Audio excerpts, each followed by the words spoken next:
Nambah boleh, Nambah boleh ya, kurang nggak boleh ya? kurang nggak boleh. Diskon nggak boleh ya? Diskon nggak boleh. Biasanya mau lebaran atau akhir tahun kayaknya. Oke, diskon lebaran sama akhir tahun. Oke, baik.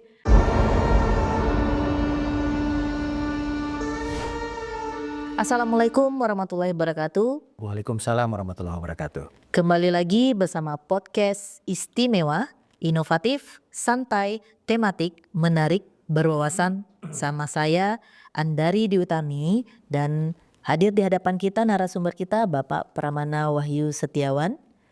Mari Bapak sama-sama kita sapa sahabat ASN kita dengan mengucapkan salam istimewa. Oke, sahabat ASN yang teristimewa ya. Pada kesempatan kali ini, podcast ini kita akan bertemakan tentang inovasi aksi perubahan pada pelatihan kepemimpinan, baik administrator maupun pengawas. Di hadapan kita tadi sudah saya perkenalkan Bapak Pramana Wahyu Setiawan. Beliau adalah Wideswara Ahli Madya di PPSDM Kemendagri Regional Bukit Tinggi. Bagaimana kabarnya Pak Wawan? Sehat Pak Wawan? Sehat. Sehat. Tetap semangat ya Pak Wawan ya, semangat.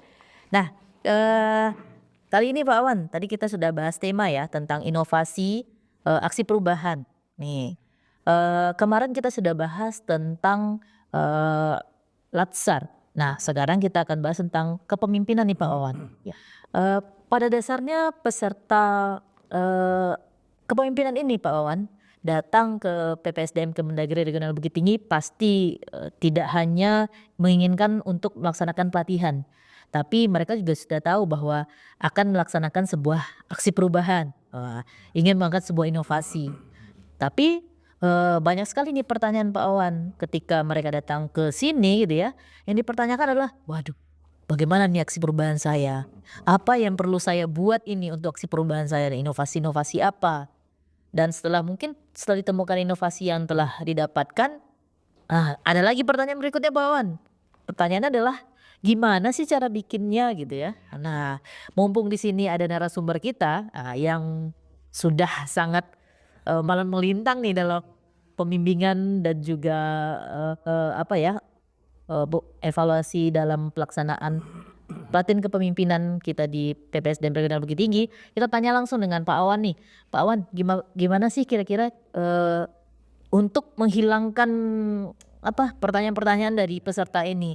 Gimana caranya agar kita mengangkat sebuah permasalahan? Tapi sebelumnya kita mau tanya dulu nih Pak Awan, apa sih bedanya aktualisasi oleh peserta Latsar dengan aksi perubahan oleh pelatihan kepemimpinan? Kira-kira gimana? Apa sih bedanya Pak Wawan? Baik Mbak Ririn. Ya, kalau di Latsar itu lebih kepada aktualisasi nilai-nilai dasar kita berakhlak begitu ya. Nah nanti memang tetap ujung atau akhirnya itu adalah bagaimana kita menyusun kegiatan-kegiatan. Kegiatan-kegiatan ini dalam rangka juga untuk memberikan pelayanan yang tadi terkait dengan nilai-nilai dasar ASN begitu ya, kalau diaktualisasi di Latsar.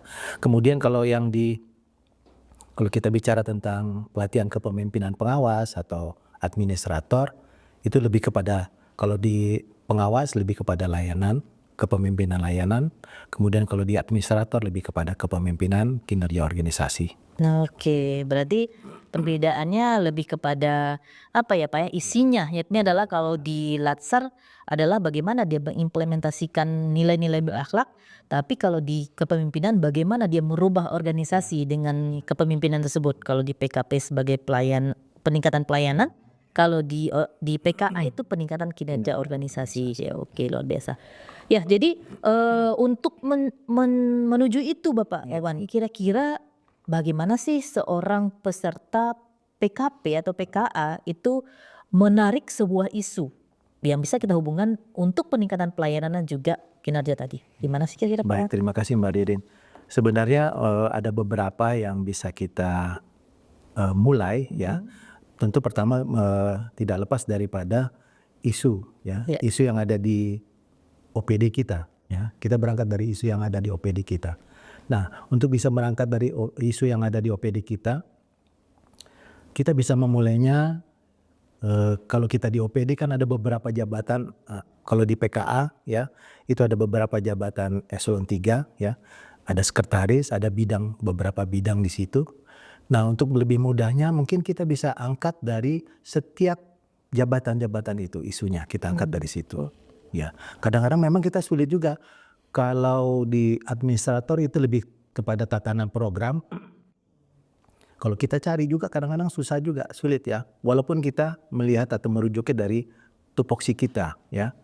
Akan lebih baik kita bisa memilah-milahnya apa sih isu strategis yang berkembang di OPD kita di masing-masing jabatan itu. Oke, jadi tadi kalau PKA itu lebih kepada program ya Pak ya. Nah, kalau untuk PKP itu pada kegiatan. nasional. Nah, kalau misalnya peserta sudah mendapatkan itu, kira-kira ada nggak tools-toolsnya nih Pak untuk bisa peserta tersebut untuk mengungkapkan permasalahan yang ada di tempat kerjanya? Ya.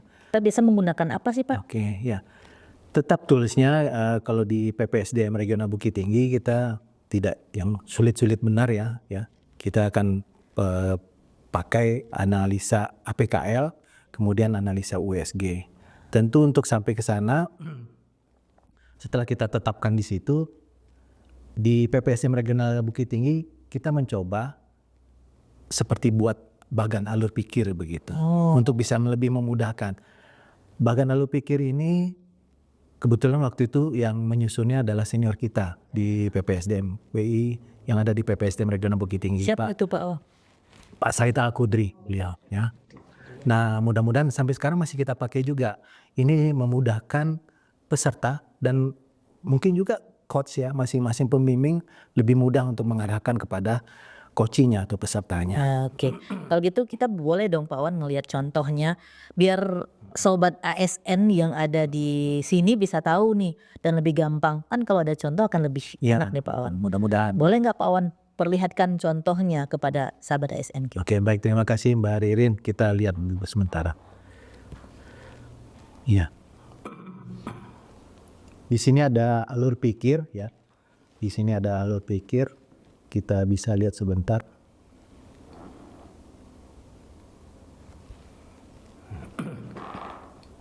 Alur pikir ini diawali dari area aksi perubahan di sini ya. Oke.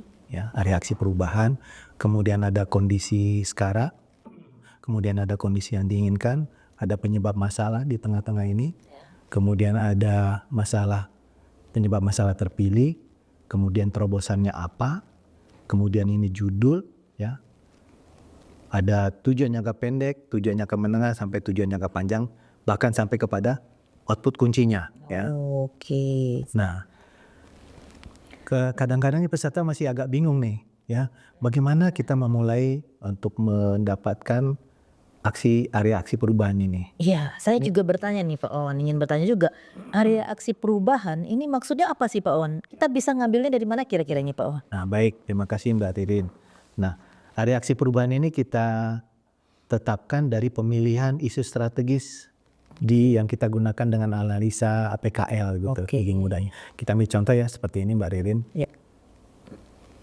Nah, ini dia ya. Seperti saya sampaikan di awal tadi ya, kalau kita berada pada posisi OPD ya, beberapa isu strategis yang ada di OPD, ini ada kita minimal ambil 3 lah begitu ya, atau 5 boleh, silakan saja. Nah, kita tetapkan, sebelum kita tetapkan tentu kita identifikasi dulu kira-kira apa sih isu strategis yang ada di OPD. Ini kita ambil contoh, ada isu strategis yang ada di OPD BKPSDM, salah satu kabupaten atau kota. Nah, ya isu strategis itu yang kita bisa identifikasi, pertama belum optimalnya pembinaan disiplin pegawai nih ya. Kemudian yang kedua ada belum tersedianya dokumen pengembangan kompetensi SDM, dan yang ketiga belum optimalnya monitoring dan evaluasi terhadap PNS tugas belajar. Jadi kita umpamakan ini ada 3 isu strategis yang ada di OPD BKPSDM kabupaten atau kota ya. Kemudian dari 3 isu strategis ini tentu kita tetapkan ya. Bagaimana menetapkannya? Tentu kita berikan bobot atau skornya, kemudian sampai kepada peringkatnya. Nah, untuk menetapkan isu strategis yang telah kita kita akan pilih nanti tentunya tidak lepas dari tusi kita. Kayak jangan sampai tusi orang pula yang kita ambil gitu kan.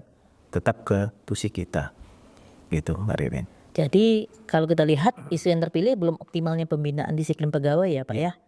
Oke. Berarti apakah gimana ini hubungannya dengan area aksi perubahannya nih Pak? Nah, setelah kita tetapkan bahwasanya belum optimalnya pembinaan disiplin pegawai, inilah yang akan kita masukkan ke dalam area aksi perubahan di kotak pertama kita. Oke, berarti pembinaan disiplin pegawai ya Pak ya, Ya. sebagai area aksi perubahannya. Ini kita tetapkan, kita masukkan ke area aksi perubahan ini. Ya. Ya. Dan masuk juga pada kondisi sekarang. Kondisi gitu sekarang, ya. dan itu menjadi kondisi sekarang kita pindahkan saja, ya, seperti itu. Nah, sekarang tentang penyebab masalah ini. Masalah ya, Gimana? penyebab masalah yang ada di alur pikir ini, tentunya kita ambil atau kita tetapkan dari USG gitu. Nah, tadi kan sudah kita dapatkan dari identifikasi atau isu strategis yang ada, belum optimalnya pembinaan disiplin pegawai. Kemudian selanjutnya kita apa sih penyebab masalah dari isu yang terpilih tadi? Oke, kenapa sampai tidak optimalnya pembinaan disiplin pegawai ini ya Pak ya? Apa penyebab masalah dari belum optimalnya pembinaan disiplin pegawai itu? Nah, itu kita masukkan ke dalam tabel analisa USG. Kira-kira penyebab masalah ini ada berapa nih Pak minimalnya? Minimal sih sebenarnya kalau bagusnya ya sebanyak mungkin ya. Sebanyak mungkin boleh digali ya Pak ya? Ya minimal mungkin 3 ya. Kalau misalnya 2 ngapain kita USG kan begitu ya. Karena dia terlalu cuma 3 ya. kita berikan. Nah, di sini kita ambil contoh ada 4 ya yang menjadi penyebab masalah dari isu strategis terpilih tadi. Yang pertama mungkin rendahnya komitmen atasan langsung dan pimpinan dalam melakukan proses dan seterusnya, sampai ada 4 penyebab masalah ini. Yang nomor 4 adalah belum efektifnya sistem monitoring kehadiran pegawai. Nah, inilah yang dianggap menjadi penyebab masalah dari isu strategis yang terpilih tadi, yaitu belum efektifnya sistem monitoring kehadiran pegawai. Oke. Nah, posisinya kalau ini taruhnya di mana di alur pikir nih Pak? Nah, di alur pikir ini kita masukkan ke dalam penyebab masalah yang di kotak ini. Ya, berarti posisinya ada di sana ya Pak ya. Dan akhirnya Menjadi ya. Yang terpilih masuknya kepada penyebab masalah yang Ya, terpilih tadi. Nah, oke. Ini jadi enak ya Pak ya kalau kita sudah mengerti dengan dengan tools-toolsnya tadi, dan ini menjadi lebih mudah. Dan akhirnya kira-kira terobosan gagasan inovasi itu dapatnya dari mana tuh Pak? Ya, terobosan itu dari kira-kira dari bagaimana kita mencari solusinya. Iya. Nah kan sekarang udah dapat nih dari penetapan dengan USG-nya, mbak masalah tadi belum efektifnya sistem monitoring kehadiran pegawai. Kira-kira apa yang kita bisa rekomendasikan untuk bisa menjawab belum efektifnya sistem monitoring kehadiran pegawai itu? Dan di sini digunakan apa nih Pak? Nah, kita ya yang ditawarkan atau kita tawarkan sebagai solusi atau terobosannya adalah dengan membuat early warning system deteksi dugaan pelanggaran. Jadi nanti sebenarnya di setiap OPD di setiap OPD itu akan dibangun sistem early warning deteksi dugaan pelanggaran disiplin ini ya. Jadi setiap OPD harus ada itu ya. Kehadiran, tentunya tentang kehadiran disiplin kehadiran pegawai. Dan akhirnya Pak ya, judulnya juga digunakan di gagasan ini juga digunakan di dalam judul tentu saja ya Pak ya. Judul.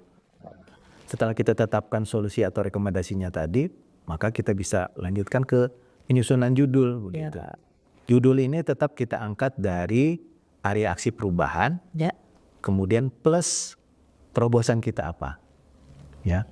Misalnya kalau di sini tetap optimal, berarti tentunya optimalisasi pembinaan disiplin pegawai melalui early warning system gitu.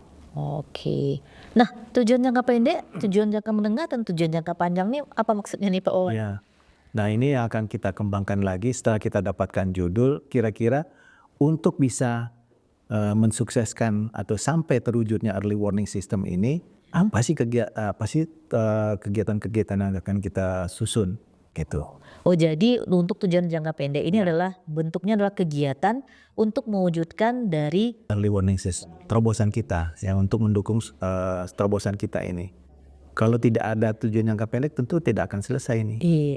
Nah, apa bedanya dengan tujuan menengah dan tujuan jangka panjang nih Pak Wawan? Jangka menengah ini kita ambil dari terobosan kita tadi ya, tentu terlaksananya early warning system. Jadi artinya untuk bisa selesai kita menetapkan kita bisa menyelesaikan early warning system ini di tujuan jangka pendek, selama kita nanti akan implementasi itu harus selesai itu. Oke. Ya, Mbak Ririn. Jadi tujuan jangka pendek pada saat masa aktualisasi kepemimpinan. Ya, Dan implementasi. sedangkan tujuan jangka menengah Jangka menengah ya ini bisa waktunya setelah setelah selesai kita melaksanakan pelatihan. pelatihan ya.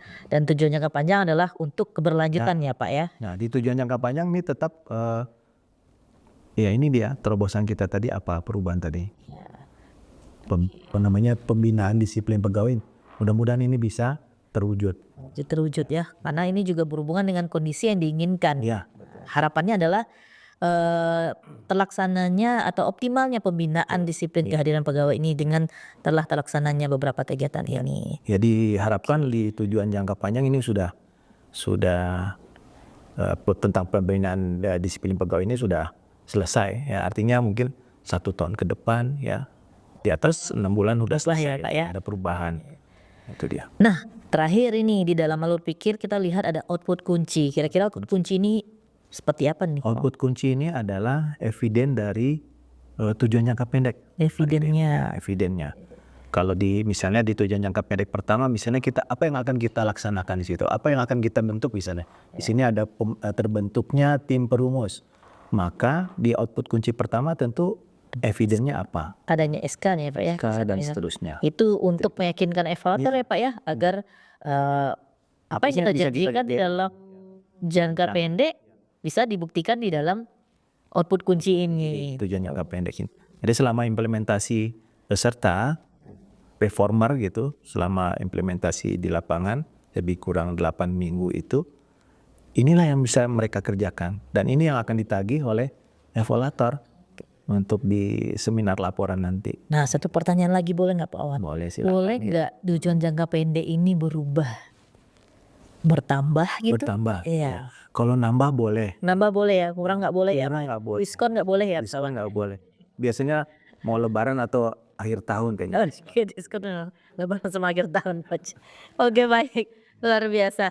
Ya, jadi alur pikir ini memang kalau kita lihat secara keseluruhan ya Pak ya, kalau ini sudah dikerjakan dan sudah dibawa ke PPSDM mungkin ya Pak ya, ini sudah clear ya Pak ya. 60% lah. 60%, tinggal melaksanakan aja berarti ya Pak ya. Dan ini bisa memudahkan setiap peserta yang akan melakukan pelatihan, pengawas atau administrator. Iya, baik. Ya, ini strategi yang kita buat di PPSDM Regional Bukit Tinggi ya. Sebenarnya ini untuk memudahkan peserta atau juga pembimbing selaku coach ya, agar bisa ya dalam pembimbingan lebih mudah begitu. Strategi lain mungkin bisa ya, silakan saja. Tapi ini khusus PPSDM Regional Bukit Tinggi. Kalau bisa dikatakan ini inovasi juga ya Pak ya dari PPSDM Kemendagri Regional Bukit Tinggi ya. Dan niatnya adalah semuanya adalah untuk membantu peserta. Oke. Baik, luar biasa sekali nih Pak Wawan pembicaraan kita, tema kita pada podcast kali ini. Kira-kira Pak Wawan dari keseluruhan yang telah kita bicarakan tadi, bisa nggak Pak Wawan, apa sih kira-kira kesimpulannya dalam inovasi aksi perubahan pada pelatihan kepemimpinan ini? Ya, baik, kesimpulan untuk kegiatan kita hari ini ya, mudah-mudahan dengan adanya beberapa strategi yang sudah kita buat, mudah-mudahan ini lebih mudahkan peserta yang akan melakukan pelatihan diklat kepemimpinan, administrator ataupun pengawas, dan ini juga bisa memudahkan pembimbingnya begitu. mudah-mudahan Bapak Ibu yang akan mengikuti pelatihan jangan terlalu cemas begitu ya. Kadang-kadang baru datang sudah ada yang dipikirkan itu aksi perubahan. Padahal di tempat pelatihan pun bisa kita lakukan. Ya akan lebih baiknya ini memang dilakukan sebelum kita berangkat menuju tempat pelatihan sudah ada wacana apa sih yang akan kita buat. Gitu. Lebih memudahkan kita. Baik, terima kasih Pak Wawan atas kesimpulannya dan ilmunya yang sangat luar biasa. Dan ini pesan dari Pak Wawan nih berarti ya Sobat ASN bagi para calon peserta kepemimpinan boleh dilihat lagi podcast kita ya. Jadi pada saat datang ke sini sudah nggak bingung-bingung sekali ya Pak Wawan ya, dan dapat ini menjadi sebuah membantu para Sobat ASN dalam pembuatan aksi perubahan yang inovatif dan juga yang luar biasa untuk perubahan pelayanan di organisasi atau kinerja di organisasi. Oke, baik Sobat ASN, mungkin sampai di sini pertemuan kita dalam podcast istimewa ini. Dan jangan lupa untuk selalu kunjungi Instagram kita ya, Facebook kita dan juga YouTube kita dengan @ppsdm Regional Bukit Tinggi. Terima kasih sekali lagi kepada Bapak Wawan kita ucapkan dan semangat untuk para sahabat ASN. Dan mari sama-sama Pak Wan kita tutup dengan mengucapkan salam istimewa. Kita tutup dengan wabillahi taufiq hidayah. Assalamualaikum warahmatullahi wabarakatuh. Waalaikumsalam warahmatullahi wabarakatuh.